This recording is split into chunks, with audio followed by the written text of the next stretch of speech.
अगर आपके पास Poco C75 है या फिर C85 है तो उसके अंदर कैमरा से कोई भी फ़ोटो क्लिक करते हो तो एक क्लिक साउंड आता है, या फिर आप बोल सकते हो शटर साउंड। तो इसको आप अपने फ़ोन में कैसे बंद कर सकते हो? तो बंद करने के लिए एरो पे टैप करना है, सेटिंग पे जाना है, जनरल पे टैप करना है। यहाँ पे आपको देखिएगा शटर साउंड, इस पर आपको टैप कर लेना है। यहाँ से तो आप चेंज कर सकते हो साउंड, ठीक है। इन 4 ऑप्शनों में से जो भी आपको सेट करना है यहाँ से डायरेक्टली आप तो कर सकते हो।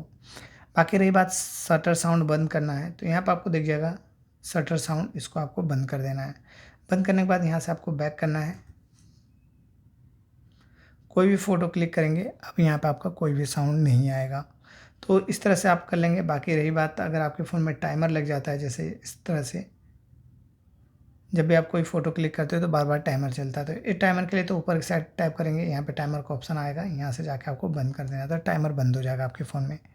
बाकी अगर वीडियो अच्छी लगेगी तो लाइक कमेंट शेयर सब्सक्राइब जरूर कीजिएगा। मिलता है नेक्स्ट वीडियो में, तब तक के लिए बाय बाय।